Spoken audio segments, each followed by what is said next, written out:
Hello again. You're back. Oh, wait a minute, what's this? It's all of a sudden said, oh snap, and threw me out, so I had to go back in. Oh, that's weird. Yeah.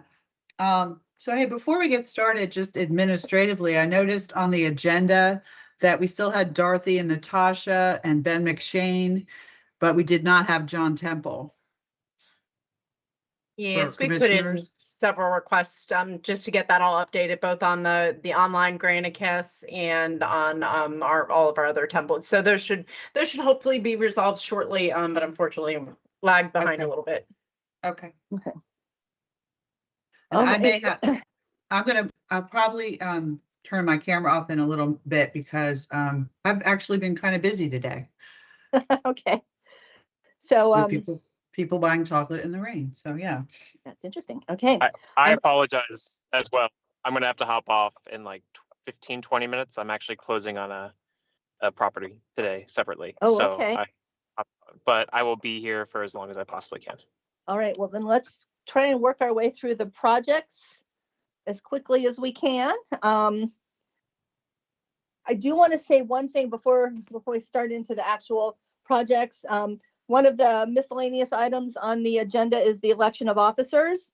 I'm going to be making a motion that we continue that until the month of February.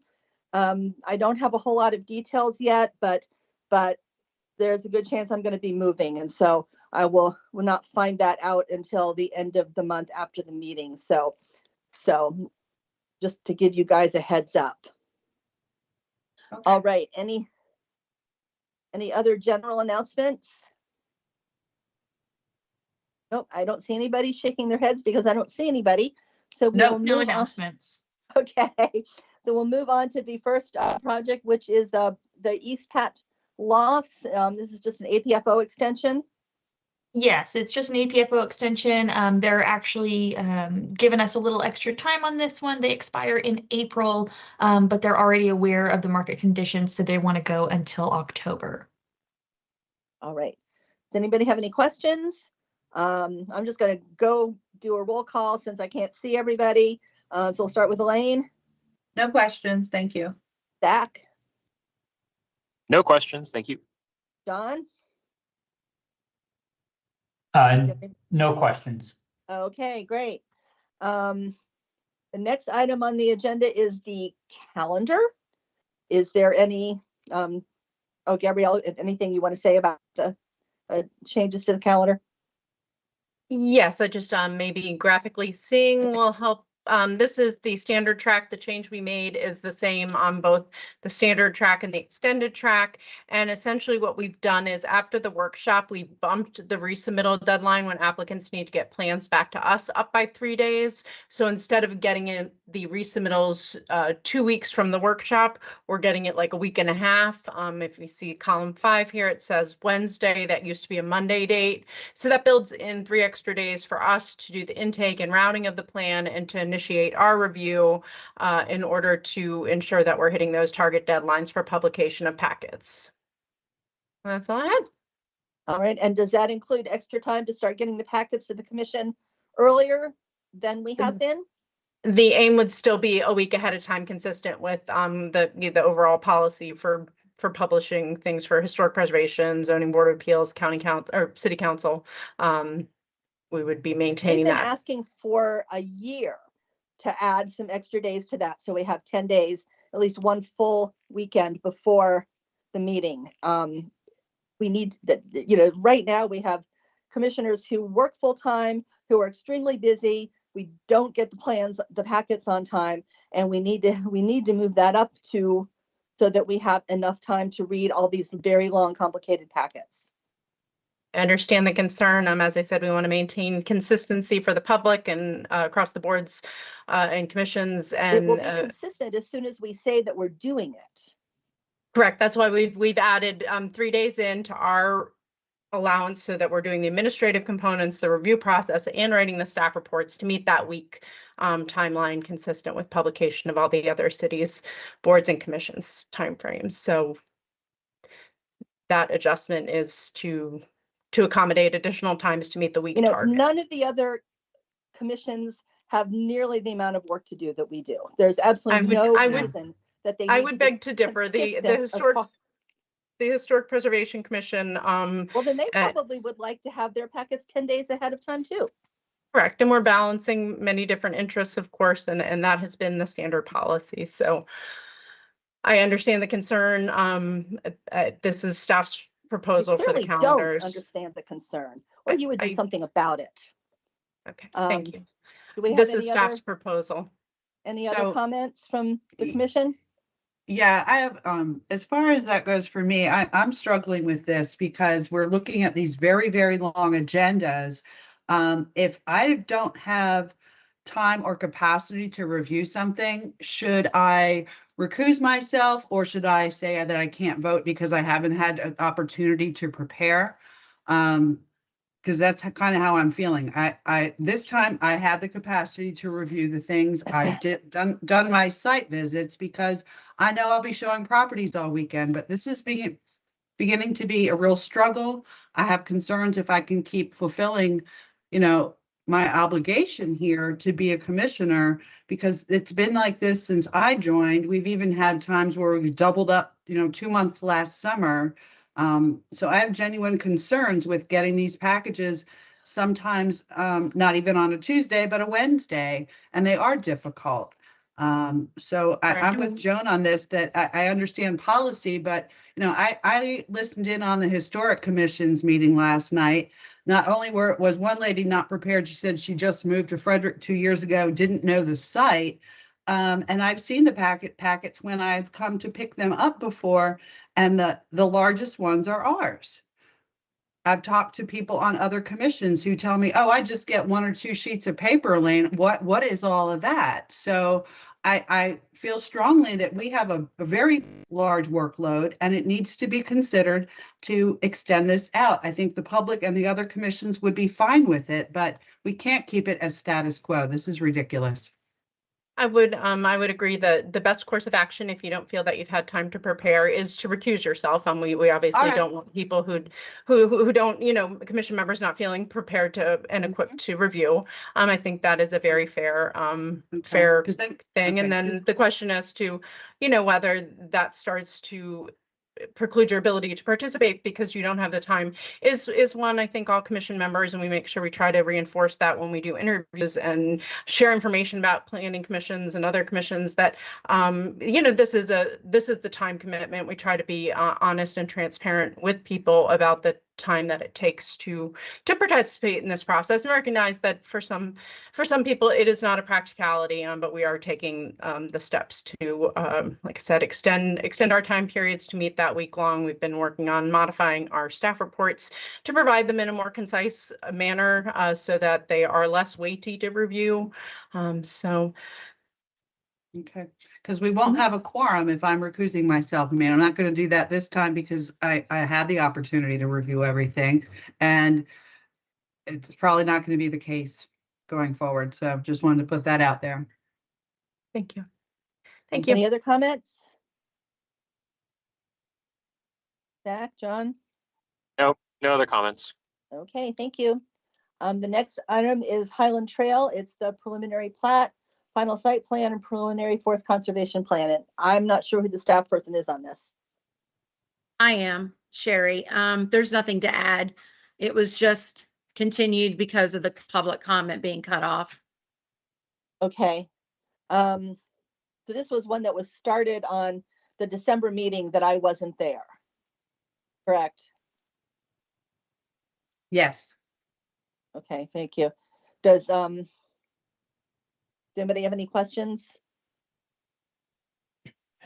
No. Sherry, I had one. Can you confirm for me if there's any previous proceedings I need to watch?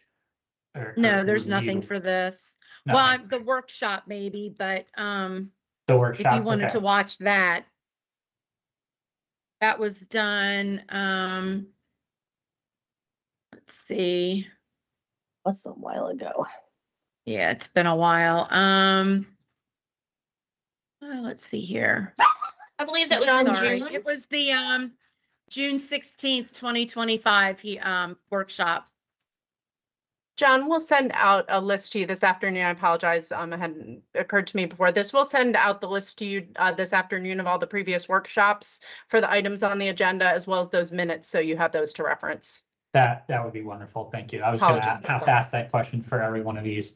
So Yep, we will get you that as soon as we end this call. understood. Thank you. Thank you. All right, so the next item on the agenda is the East Patrick Street sheets, the final site plan and forest stand delineation, preliminary forest conservation plan.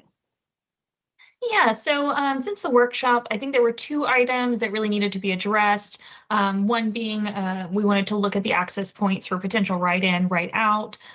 We did confer with engineering on that, and because this is existing, the access points are staying, it does not rise to the level of needing a traffic study or other sort of analysis. So the entrances will remain as existing.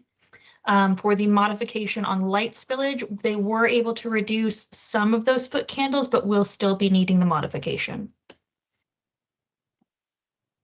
Anybody have any questions? We'll start with Elaine. No questions. Thank you. John, No Any questions. questions? Thank you. Zach. No questions either. Thank you. Great, thank you very much. So the next one on the agenda is the Brickworks Lot 6. This is the revision to the final site plan. Is that Pam's? Yep, it is. This one for lot 6, for most part, they gave you some illustrations of how they were changing the heights of different sections of the building for lot 6. And that goes into with falling under the urban design, you know, for the property. Nothing else is actually really changing for parking or anything like that. So you're really just approving building elevations based on what they've given you. They do have, as most of the Brickworks plans, they have outstanding or preliminary plat that will have to be unconditionally approved before this one would get approved. And also too, they have conditions that were to satisfy with the original plan that they're coming back now with this revision. So they still have those conditions, and I've listed all those there that they still have to comply with to follow with the original plan. And that's it. All right, thank you. Any questions? We'll start with John. Nothing. Zach? Nope, no questions. All right, Elaine? No questions. Thank you. Well, that's easy. Next. Next, we have the Frederick Commerce Center Lot 2, the final site plan. Also yours, Pam? Yes, this is Carvana, the lot out there on Gas House Pike, and their plan it's coming back through again because expiration and everything, and it's like a mirror image of what they got approved before.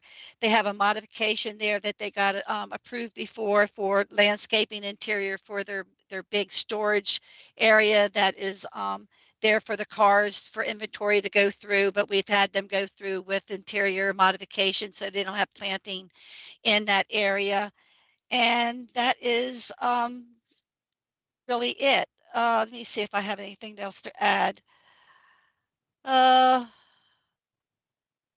They have cleanup of some of their plan. I think that they also had to do with their plan that didn't get unconditionally approved. So yes, you Okay, so will be just looking at a repeat. Remind us why we're seeing this again when it was approved once already? Because it expired, I believe. Ah. Okay. Yeah, and so they had to bring it back. Okay, great, thank you.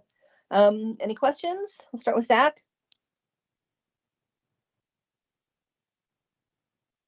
You still there? Apologies. Yep. Yeah, no, I'm here. Sorry. I was trying to find the mute. Apologies. Yes, no questions. Okay, Elaine? Yes, so my question would be, what's the delay? Why are we having to extend? I'm noticing more extensions coming, but this one I wasn't sure why there was a delay with the prior approval. Was there something wrong that they couldn't complete this project?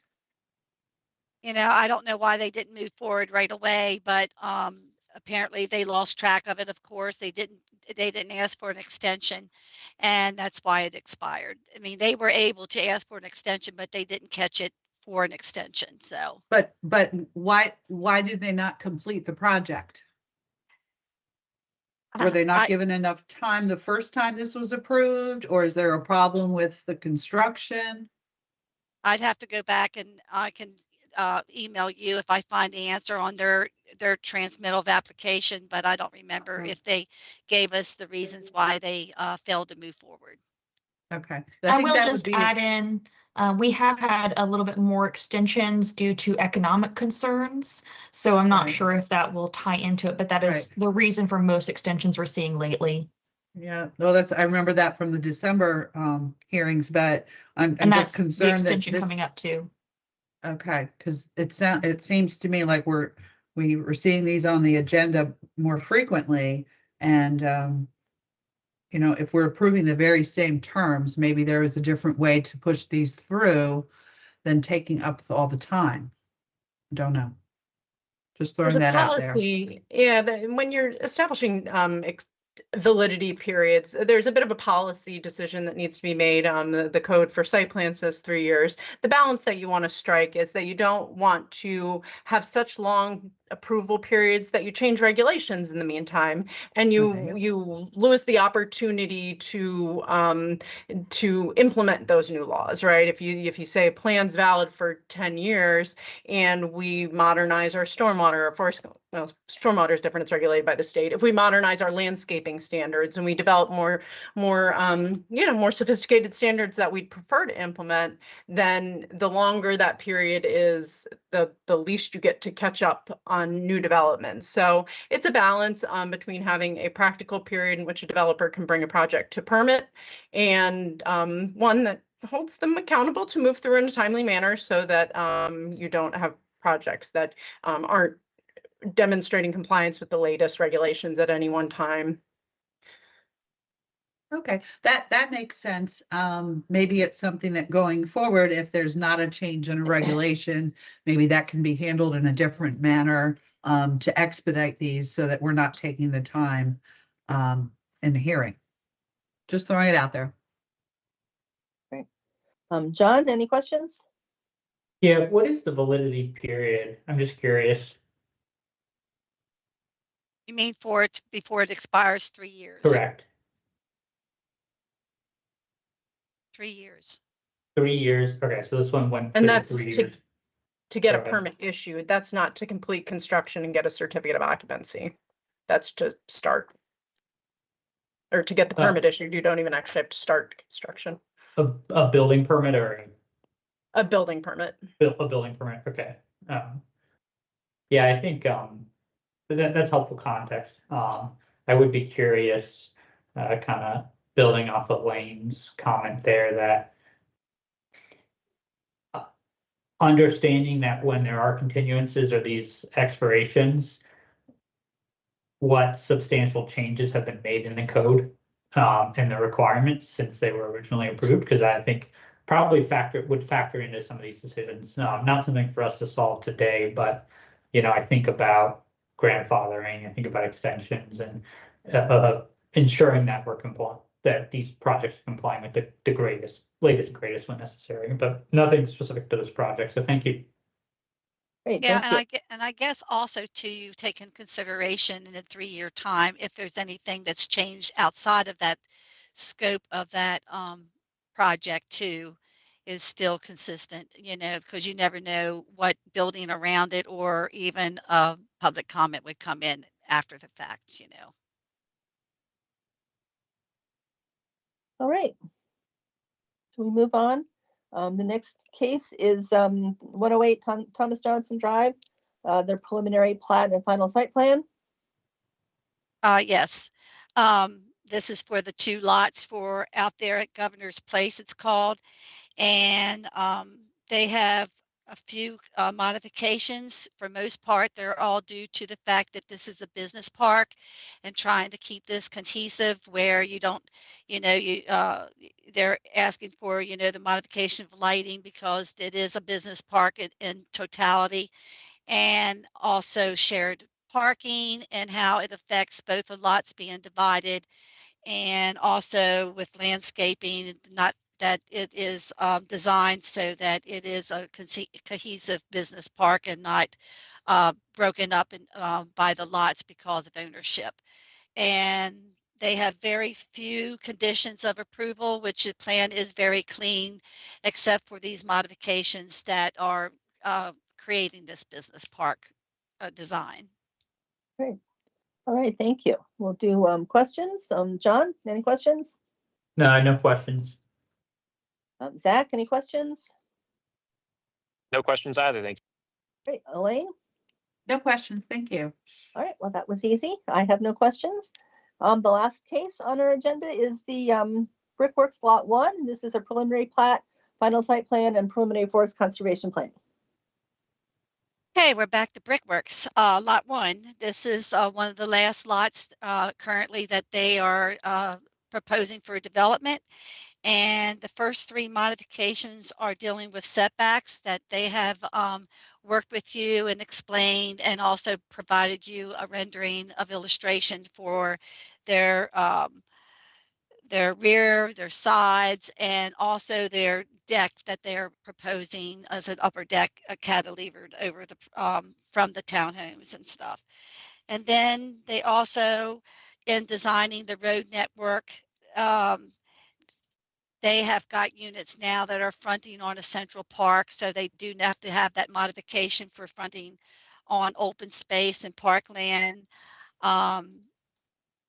Cherian has worked with the applicant to achieve a very, their grid network through this property, where their modification for connectivity is justified because of where we want these connections to go through and make connections to East South Street and East Street, and the restrictions we need on both of those corridors.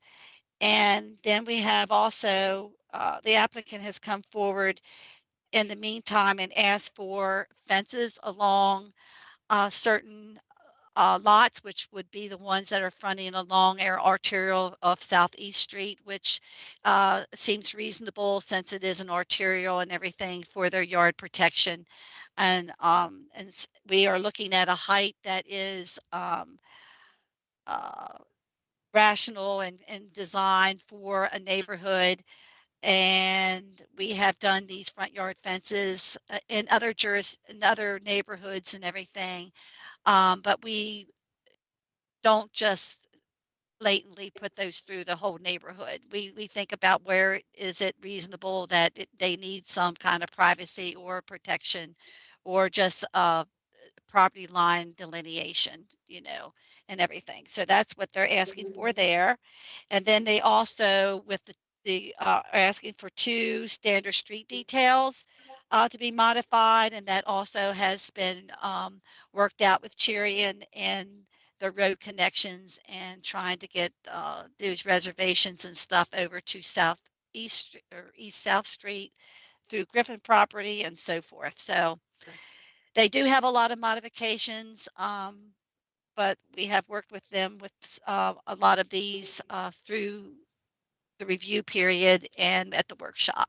So, and then they do have their conditions of approval here for the site plan, the preliminary plat and site plan, and then the forest conservation plan has some conditions of approval. We'll do a roll call for questions. We'll start with John, since I can actually see him. Yeah, Pam, do you have any reference points to other places where that modification has been approved, the fence line modification? Yeah, I believe we've done it there at Waverly View. And we have also put a front yard fence line along East Church, along the East Church Street Gas House Pike corridor there. For it used to be the Nicodemus property, it's the East Church development across from Wren. Trying to think where else, but they're 2 of the main ones I can think of that I worked with. Thank you. No further questions from me. Zach, any questions? No questions. Thank Elaine, any questions? No questions, thank you. So I did have one question. I remember from the workshop, we'd asked for a detailed discussion of how the street connectivity was calculated and a comparison. I don't know, I haven't had a chance to look at the packet yet, so I don't know if that's in there, but just wanted to remind you that at least the group of us that looked at this at the workshop really wanted a whole lot more information on how the street connectivity was calculated in general and for this project. So can you just make sure that somebody has that for us before Monday night? I believe it is in the packet, Is it? as Okay. we were letting you know what the nodes are and also what the links are and how that is divided for the ratio. Okay, great. Thank you. All right, that is all of the cases. Anything else on the cases before we go on to the training component? Nope. All right, sounds good. Who's doing that? Is that you, Christina, or Gabrielle? Oh no, Gabriella is the best I'm- teacher I know for planning. Okay. Thanks. There we go. Just trying to get my various windows arranged. Let me see. Let me share my screen so we can look at the training document. So this afternoon's objective was to try to find it. Hold on, sorry. Do two things at once. Today's objective was to look at the to start to talk about the basics of zoning. We will talk about this month, and then at the pre-planning commission workshop or pre-planning commission meeting next month as well. So this is kind of part one of the basics of zoning. And some of this may seem repetitive and redundant to things that you're seeing in staff reports. So I'm happy to answer any questions as we move along if they're outside the scope of this part one. So essentially, our zoning map is actually comprised of two maps, a base zoning map and a floating and overlay zoning map.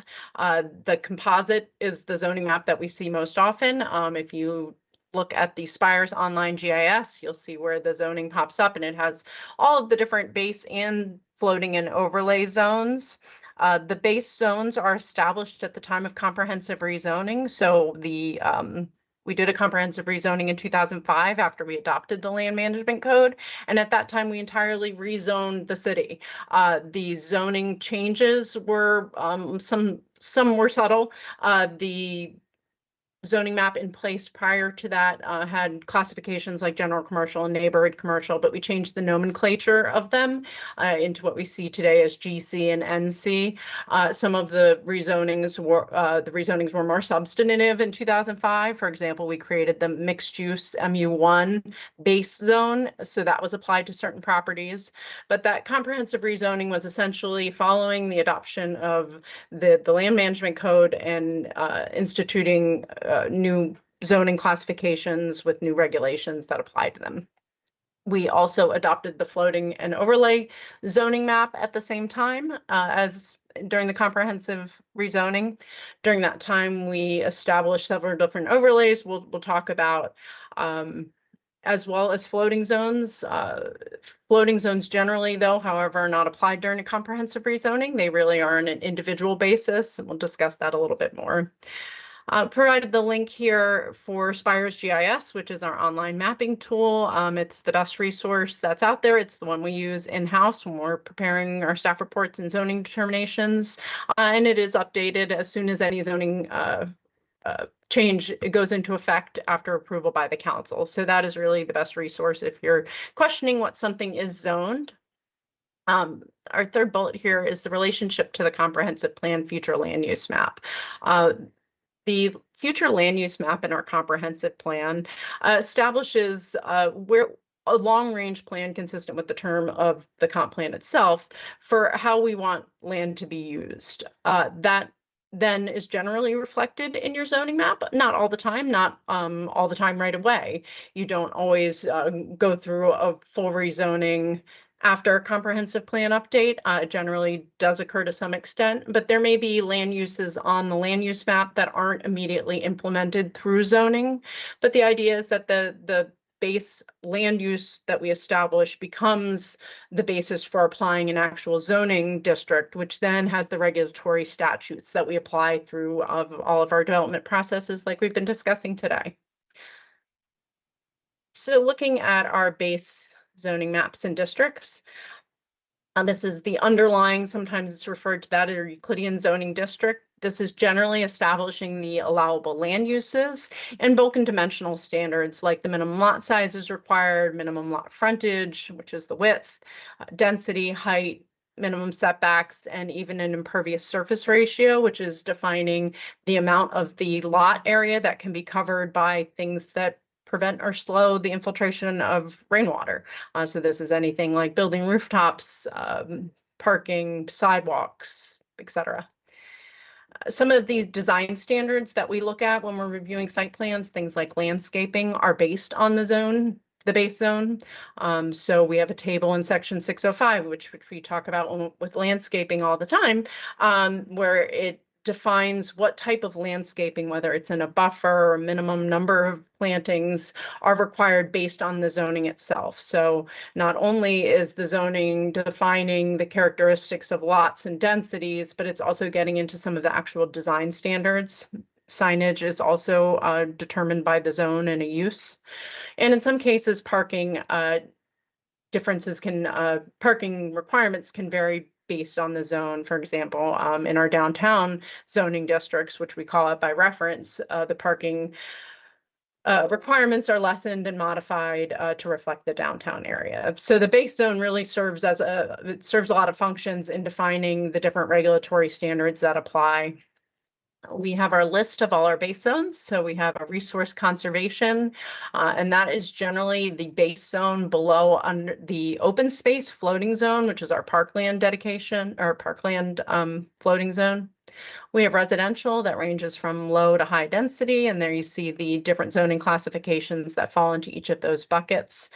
Those numbers are essentially just establishing the number of units per acre that are allowed. So R4, 4 units per acre, R20, 20 units per acre. We have a residential office zoning district, or RO. This was applied in areas where we were starting to see traditionally single-family units that were becoming less viable to be used as such because they were located on really significant roadways where there was a lot of traffic. So there was this natural inclination for them to want to change uses, not being as suitable for a home use any longer. You see this out on West Patrick Street going out towards the Golden Mile before you hit 15. We have some RO zoning on Rosemont Avenue. Some of these old houses that have been converted into small offices. A lot of times you see attorney practices or different services, law offices, tax preparers, those sorts of things. The idea of this zoning district is to keep the residents. Guys, I'm sorry to interrupt, Gabrielle. My client is here a little bit early, so I'm going to actually have to bug out too. So Okay. I'll see you guys on Monday night. Take care. Bye-bye.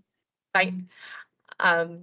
The residential office zoning classification, you see the structures, the regulations want the structures to say residential looking, so that the standards address parking and how that relates to the location of the house and how additions would be built on it to retain some of that residential character. Professional business, this zoning district allows for a variety of different professional offices and businesses. It is less intensive than the general commercial or light industrial zone in terms of the nature of the offices. We have provisions that allow for residential use in the PB zoning district as a conditional use to try to create opportunities for more integration and mixed use so people can live and work in areas. We have 2 commercial zoning districts. We have neighborhood commercial and general commercial. I like to think of neighborhood commercial as kind of light commercial uses, neighborhood serving. A car dealership is not a permitted use in neighborhood commercial, but it is in general commercial. So kind of differentiating by the level of service that these types of commercial uses generate. So higher intensity, kind of regional serving commercial uses go in general commercial, smaller neighborhood level services and retail go in neighborhood commercial. We have 3 light industrial classifications, M1 and M2, as well as manufacturing office. M1 can be anything from flexed office space to distribution.